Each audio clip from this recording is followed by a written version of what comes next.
apply liberally and allow to dwell. Using a foaming head allows the product to cling to the wheel surface for longer. Work the cleaner in with a designated long reach wheel brush.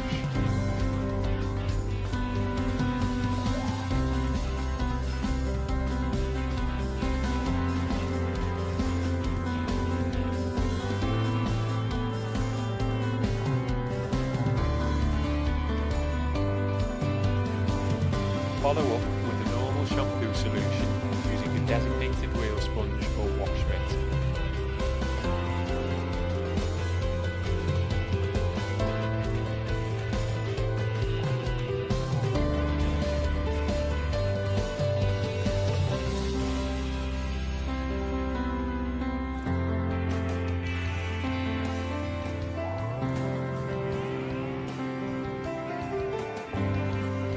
Pressure washer beginning with the arch.